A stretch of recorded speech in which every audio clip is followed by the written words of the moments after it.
What's going on, guys? It is Jake with ThunderMax and your boy Milhouse here. What is it you're the patron saint of? Speed. That's your guy right there. We're fixing to do an install here on this 2021 Ultra Limited. Guys, this is our newest ECM that's coming out for the 21s and the 22 models. So just kind of stick around, watch how we do it. It's a really simple process.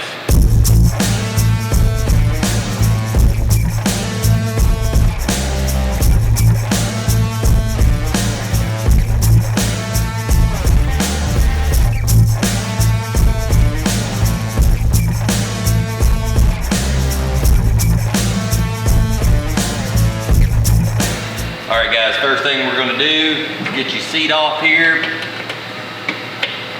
Always a little more difficult when there's a tour pack on. And then once you get that out of your way, we can start taking the bags and the side cover off. The only side that you should have to do that on is going to be the right side of the bike. You can pretty well leave the left side of the bike untouched, alright? Alright guys, we'll get this this right saddlebag off of here. Get it out of our way.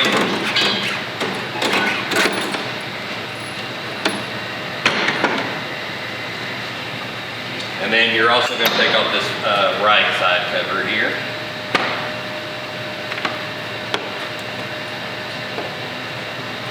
Now that that's off, guys, we're just going to get the bike up in the air on this lift so that we can put in our O2 sensors. Alright guys, so the first thing we're going to do is we're going to install the O2 sensors that come in your kit. Guys, these are going to be wideband O2 sensors, so they are bigger than the factory narrowbands on the bike. But really, pretty much every exhaust manufacturer out there right now makes their exhaust with the larger 18mm O2 ports. If your aftermarket exhaust doesn't have the 18s, buy a different exhaust, or you can weld them in. The stock head pipe is going to use those factory 12s. So you'll want to make sure, like on this bike here, we actually have an aftermarket head pipe on this bike, so it's already going to have those bungs in there. So the first thing that you're going to do is pull the bung caps out, and then we're going to put in these wideband O2s. Alright guys, so when you're putting these O2 sensors in, generally on the head pipe that's on your bike, if it's aftermarket, it's going to have a little cap where the O2 sensors go. You're just going to remove that cap, and then you're just going to run your O2 sensors in. Just get them good and hand tight to start with. The O2 sensors are going to have NICs, and then they're also going to have like a little crush washer on them. So just get them good and hand tight. It's always super helpful to have a O2 socket on hand, and then just run it up through there. Get your socket on and just snug it up real quick. Generally doesn't take too much after you've got it hand tight. You just want to make sure you don't have any leaks or anything right there. So make sure it's good and tight, alright? Then after that's done, we're going to start running our wiring. So pretty simple. Good and tight. Good and tight. Alright guys, first we're going to start with this rear one. I just simply took the connector, ran it back onto the other side of the bike here. Man, all you're really looking to do is just kind of tuck the wire in so that it's just not unsightly. You just want to make sure it kind of stays in place. I've really found that on the top of the transmission here is a perfect little spot to tuck that wire so that it kind of stays out of the way. And then I take the connector and just simply feed it up here into the caddy. And then for right now, we're just going to pull it through and just kind of leave it out because we'll have to run our harness in just a second. Alright guys, so let's talk about the front O2 sensor and how we're going to run those wires. I like to kind of run mine down. It's almost hard to see, especially with this bike having these lowers. I like to run mine down in front of the oil filter here and just drop it out through the bottom of the frame, the bottom of the bike, okay? Once you've done that, just kind of leave it here for a second. We'll finish running our wiring and then we'll plug everything up, okay?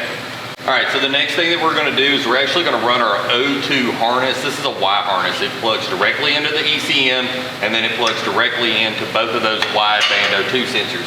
First thing that you'll notice is this wire is two different lengths. Obviously the front is marked front and it's the longest side, and then you've got the rear here that's marked rear and it's going to be the shortest side. That way you don't get them confused, okay? So what I like to do is take the little extruded end here and just feed it right up inside the frame here, next to the battery. Sometimes it takes a little wiggling to get it through, but once you've got it through, you just pull it on up into the ECM caddy. Alright then.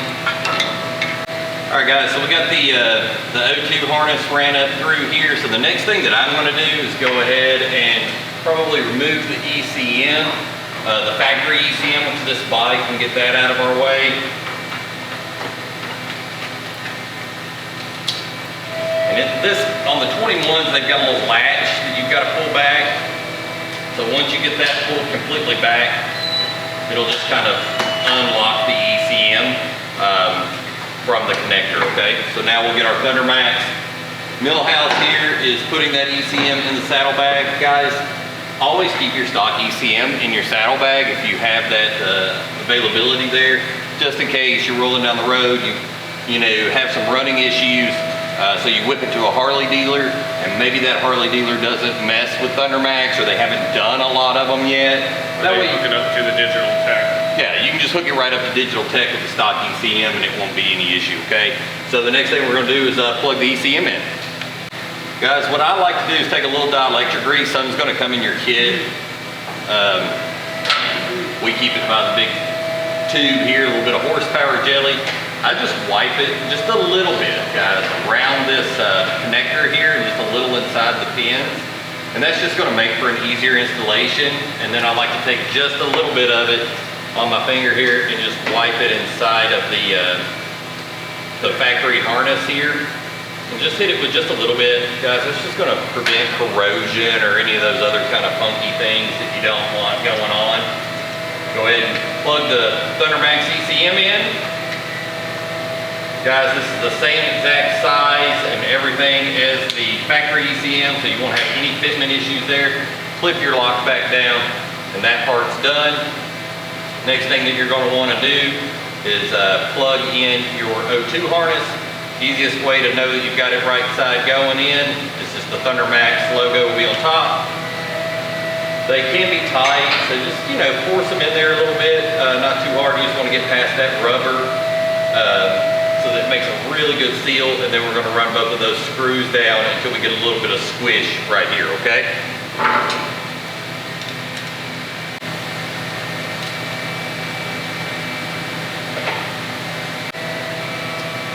All right, so that's good and tight. We'll go ahead and set our ECM back inside of the caddy here. And then once we get that put back in, we can finish kind of running all of our O2 wires and stuff.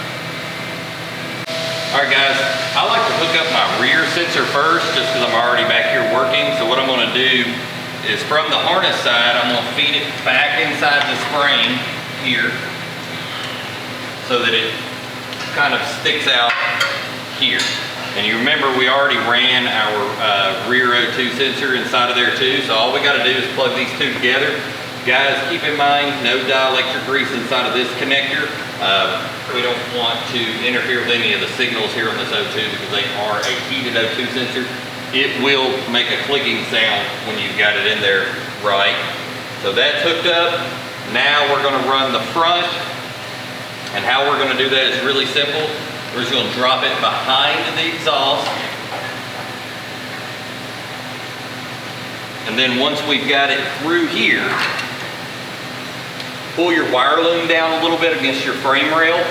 Between the motor and transmission is a perfect spot to get this connector. It's kind of hard to see on camera, but you can feel it with your hands really easily, and it'll just push right through there. And once it's through, and we've already ran the front on the inside of the frame rail, we'll push those two together. They'll make a clicking noise.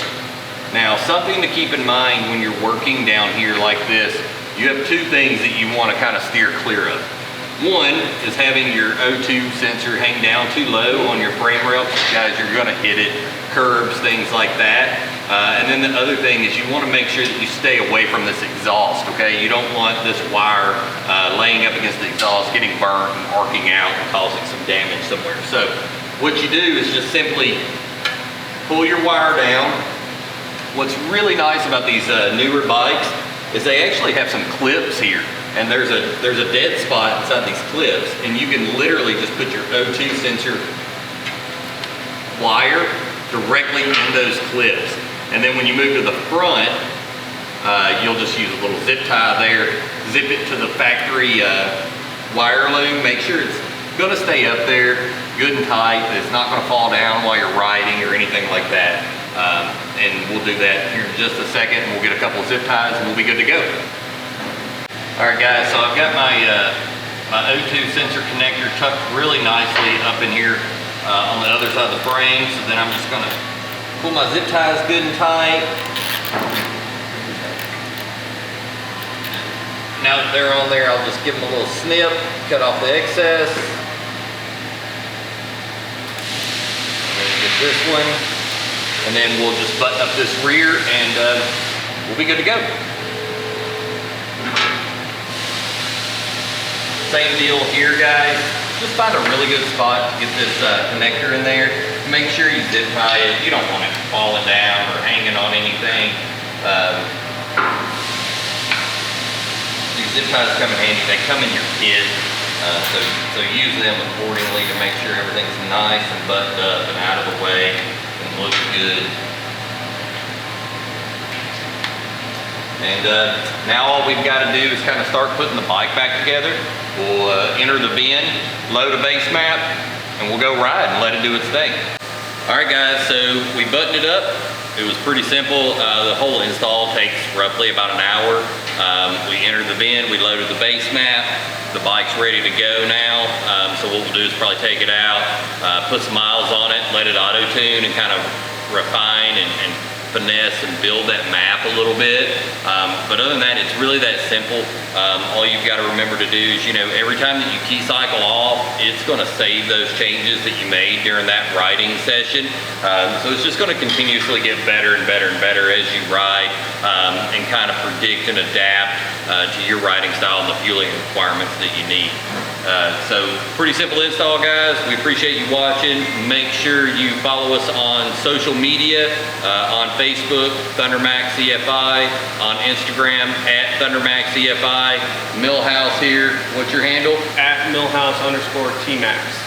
Follow him on Instagram, guys, and you can kind of see where all we're going and we're going to be. Got Daytona Bike Week, Sturgis, we're doing camp outs, we're going to see dealers, so we're all over the US. Just reach out to us, give us a shout. If you have any questions, shoot us an email. Our email address is support@thunder-max.com. All right, y'all take it easy. Peace. Bye-bye.